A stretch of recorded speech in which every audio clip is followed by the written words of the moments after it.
Hello, Gemini. Welcome to the Plaid Sheep Oracle. Your life is getting so juicy, Gemini. You've been learning how to choose, how to commit, how to create your own space, your own dominion. And today we want to talk about emotion and passion. So this first card from the Healing Waters Oracle is Call. Healer, seer, priestess. But more than that, it's this whole concept. To be born Call is to be born inside the amniotic sac.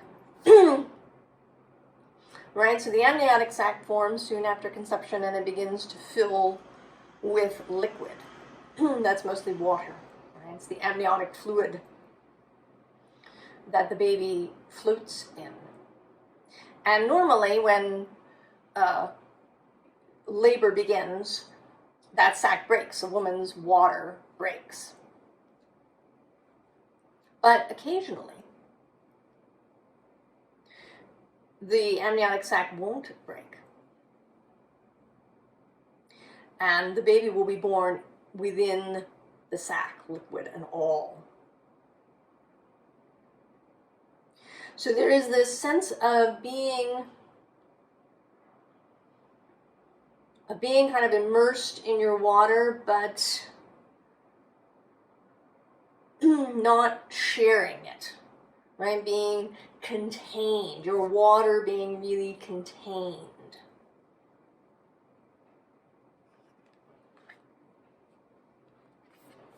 And then there's the switch of fire.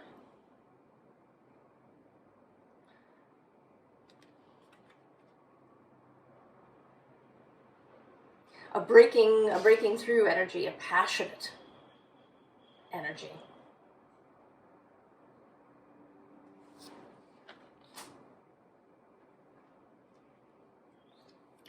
And we see it again in this first card, the Ace of Swords. Bursting your bubble, Gemini. So you've been doing all this maturing, evolving, learning about yourself,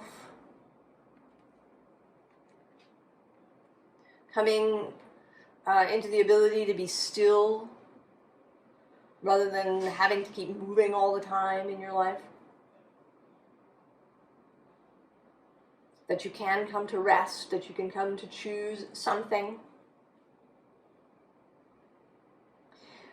But perhaps there's been a little hesitation on the emotional end, on sharing yourself with others. Not just your thoughts, and that comes easily to you, Gemini, whether you're a talker or a writer or a music maker, sharing through the air medium. But this new learning is learning about being in relationship, on really sharing emotionally. And so we have this Five of Wands. But because there's spears in this deck,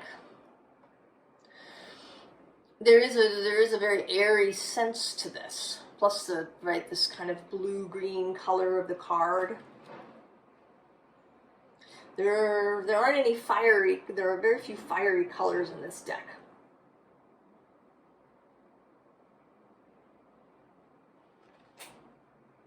But it is coming through in this Ace. And it may be that your membrane isn't being pierced from the outside, but from the inside. by your own heart.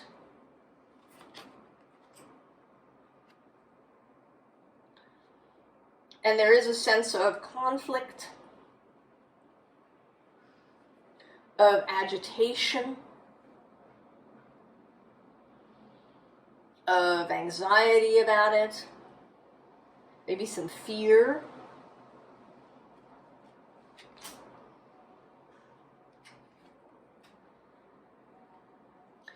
And then we have the King of Wands here, kind of asleep.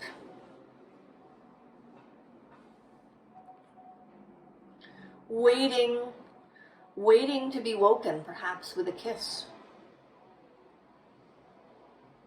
so that he can spring into action, into passionate action. And then the Queen of Wands. So this pair. Now this may not be about romantic relationship. I think it's about relationships in general. But the one-on-one romantic relationship is a nice way to talk about it. A simple way to see it. You and one other. And what's interesting is that it's this deck where these two normally fiery characters, Leo and Aries, are shown in a very muted, quiet, watery way. This king who's asleep in the grass, and this queen who's submerged.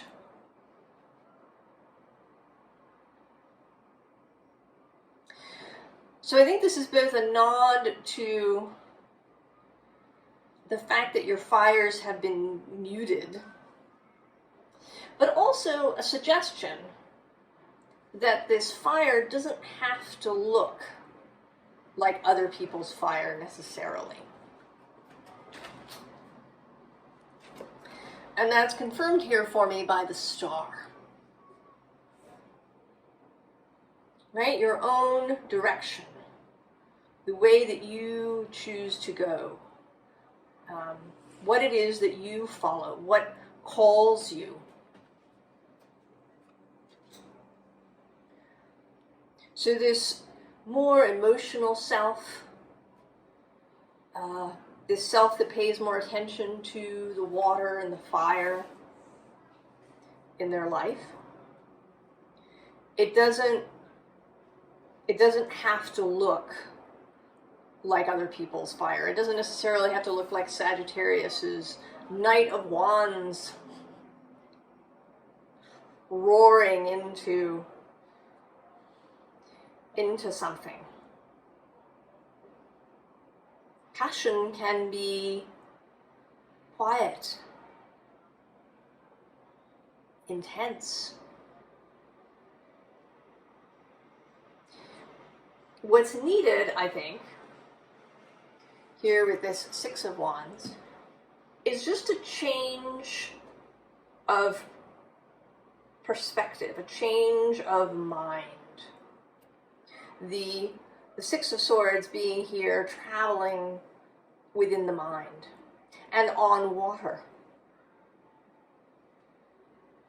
And here this is moving away actually from this Queen of Swords, who is looking at both the Five of Pentacles and below that the Five of Wands reappearing.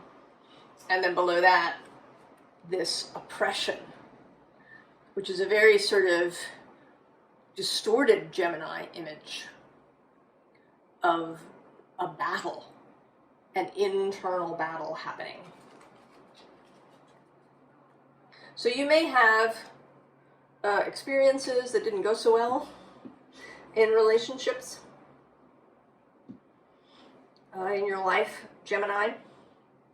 It may even be that it's just other people's stories.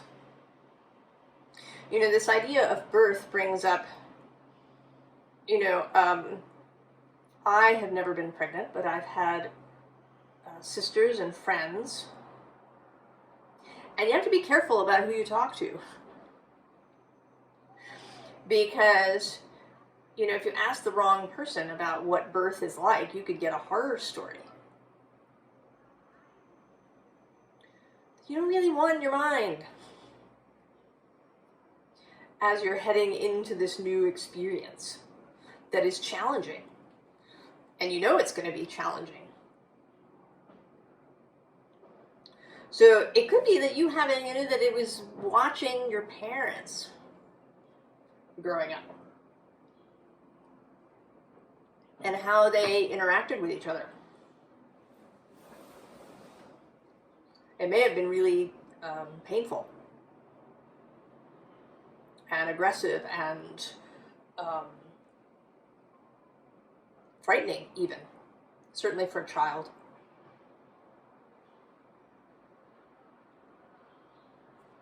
So whether it's your own experience or other people's experience, you may have this notion of all the ways that relationships can go wrong. And so you don't allow yourself to be fully invested.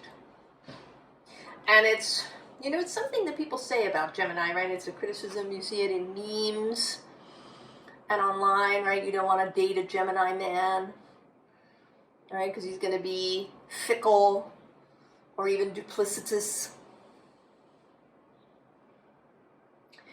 And while certainly Gemini likes to keep their options open, I think that doing that in relationship, where you might ghost people, or, you know, never really commit, or any of these things, that's really about pain and witnessing or experiencing relationship pain.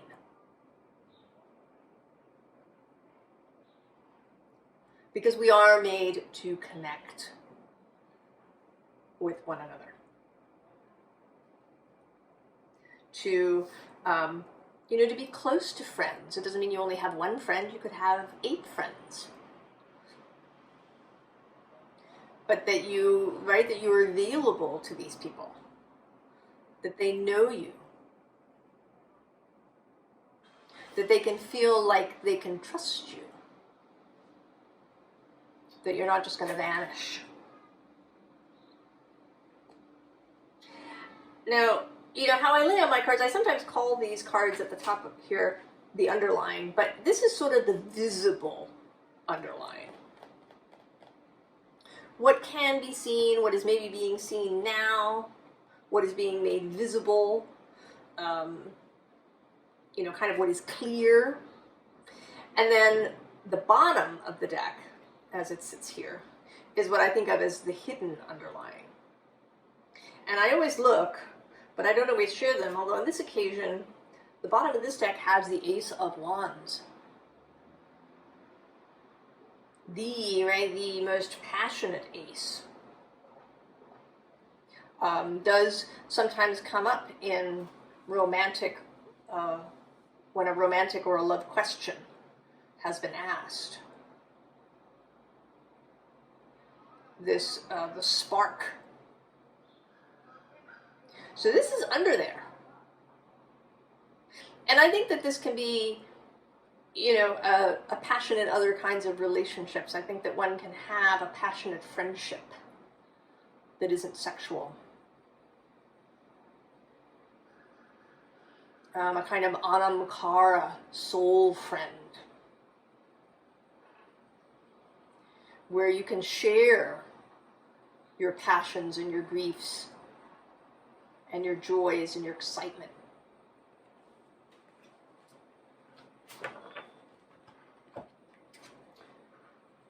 And so we have the Princess of Swords. And I think, right, she's ready. She's ready to learn something new. She's ready to receive new information, new downloads. She's a little cautious. She's not rushing in, but she's facing forward. She's not looking back over her shoulder at what might have happened in the past. She's ready to move forward. And what she's seeing, this message that's coming in. First, we have the Nine of Cups. Personal, emotional sovereignty and mastery and satisfaction. So, other people, we need other people because we're human. And other people do fulfill some needs for us. The need for connection, for physical contact with another human being. And there's some things that need to be healed in relationship because that's where they began. But you will always have your own core, your own emotional center, your personal sovereignty, your ability to manage your own emotions. Your ability to be satisfied even when you are alone.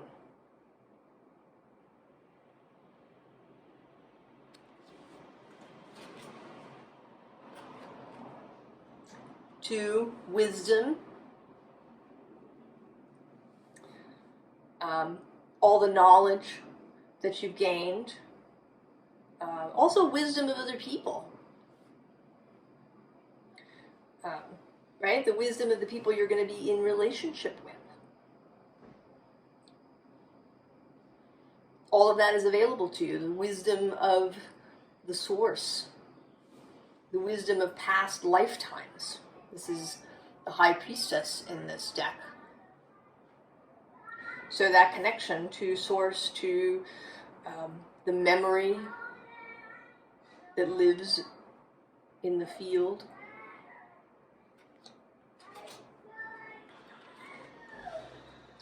And then balance. And here, particularly in this deck, with water.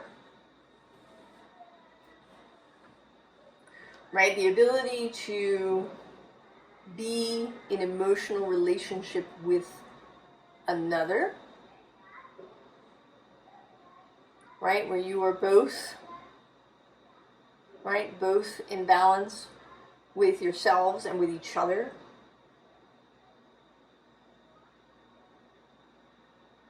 Where you are both in this Nine of Cups energy.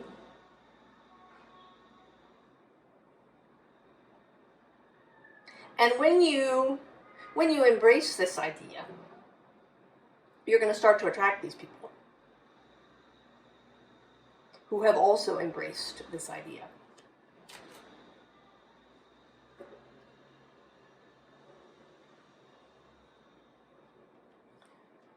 So then we have iodine.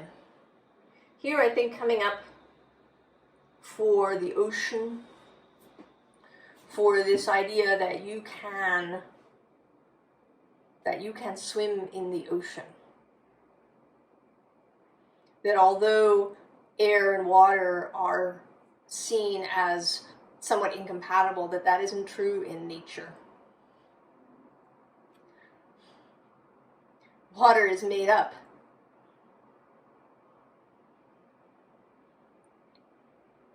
has oxygen within it. CO2.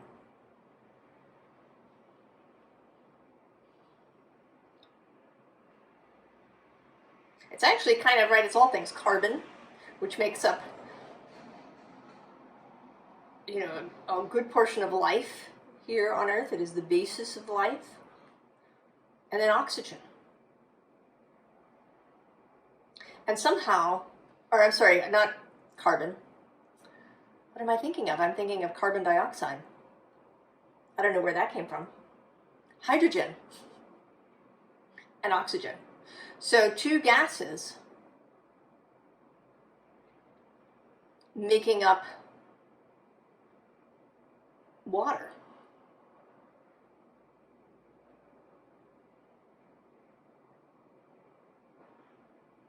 I'm not sure where carbon dioxide comes into it. Something about breath here that's important, and breathing out I'm thinking of CO2. Maybe it's about the exchange of air that also happens. Right? That so much of life is an exchange. But water, right? Water is H2O, hydrogen and oxygen. Two gases creating a liquid. How awesome is that? How amazing is that? How amazing is water? And how amazing are all your emotions?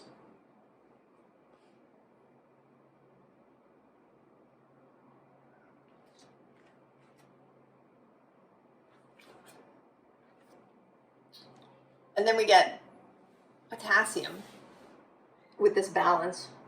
And potassium is responsible for water balance in your body. I actually can't remember now if potassium is the intra or the intracellular fluid. I'm not sure. But either way, water balance in the body.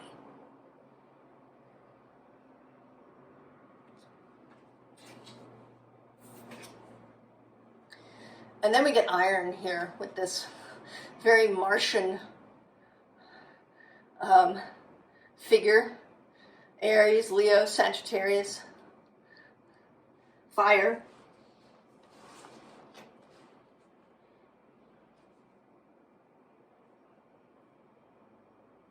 And maybe this is where the carbon dioxide comes in, right? The iron in your blood connects with oxygen. And the byproduct is carbon dioxide that you breathe out. The result of inner fire.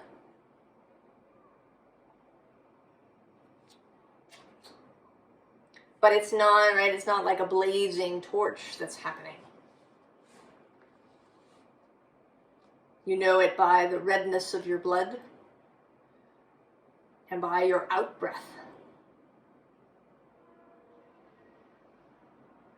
The signs of fire within.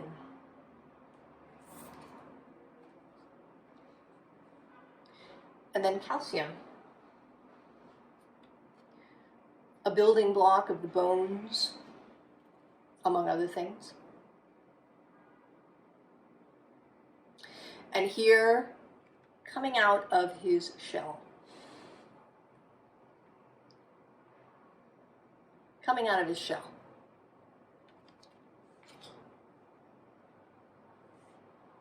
Into the waters around him.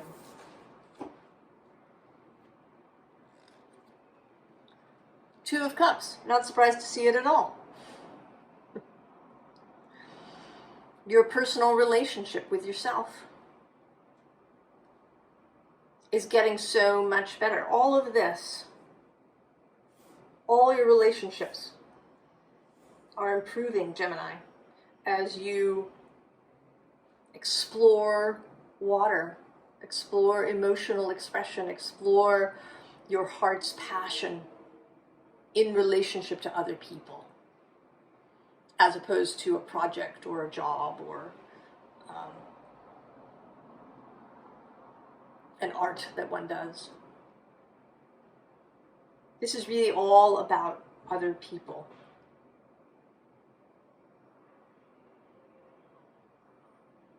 And you're feeling so much more confident. Right underneath is the Magician. Traditionally Gemini, associated actually with Mercury. So Gemini and Virgo.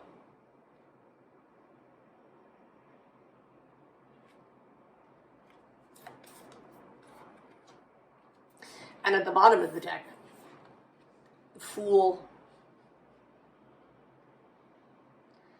Doing this whole thing, not because you have to, or because you feel like you should, but because you feel great exuberance. It's fun, it's wonderful. It's like a whole new experience, a new world. when you break out, when this Ace of Swords punctured that call and your water was released, you're already having some really beautiful experiences. Moments of connection with others that perhaps you didn't think was possible. And I see that because we get the sun. And this sun, in this deck, with this little family, this sun of clear, beautiful relationship with others.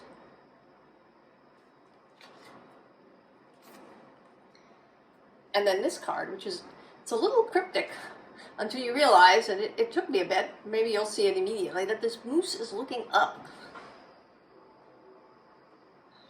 staring at the moon.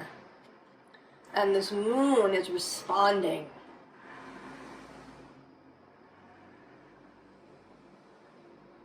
The beautiful emotional self released through your attention to it.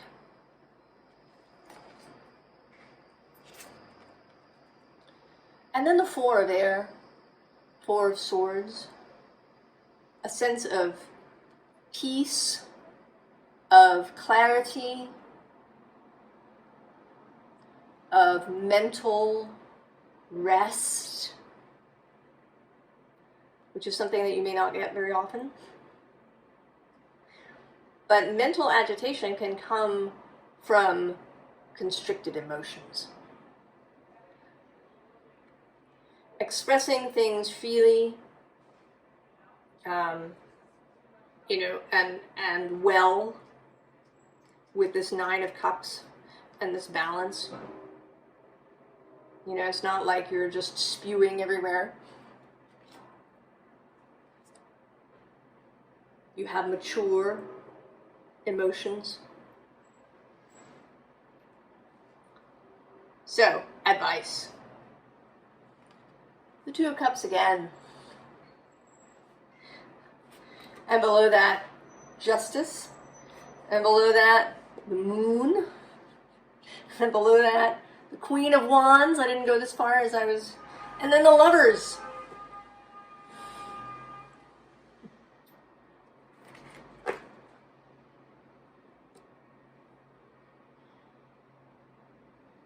So just do as you've been doing. Continue. Continue to be kind and compassionate to yourself, to allow your emotions to come up, and to be that way with other people. And then allow what comes. And that's a good skill for you, Gemini. To allow what comes. To learn to do that without, looking for every little bit of information. Just allow the universe to unfold with this Wheel of Fortune. And if you start to feel burdened, Ten of Wands, this burden of, past experience and other people's stuff that may be coming into your sphere. Remember the Four of Swords. Remember this internal space of peace and stillness. And this doesn't necessarily mean that you have to start some major meditation practice where you meditate for an hour every day. You find your way of coming back to center, to peace, to the core of self.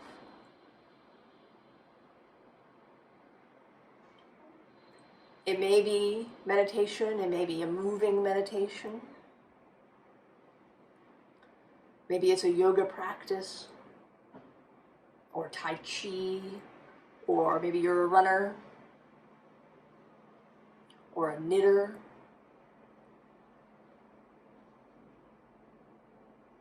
Or an artist, and that brings you back to that center place when you start to feel overwhelmed.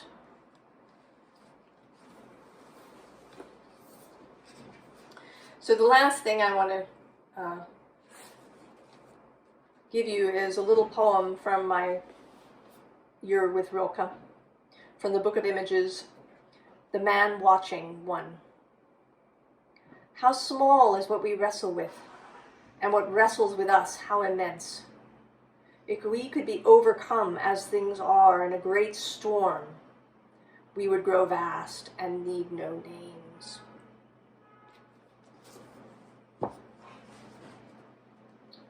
So that is that.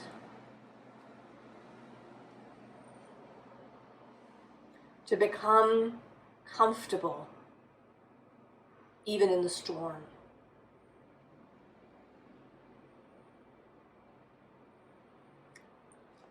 I think you're doing great, Gemini. I think your life is going to expand in ways that you have not imagined. I wish you all the very, very best, Gemini. And I'll see you next time. So long.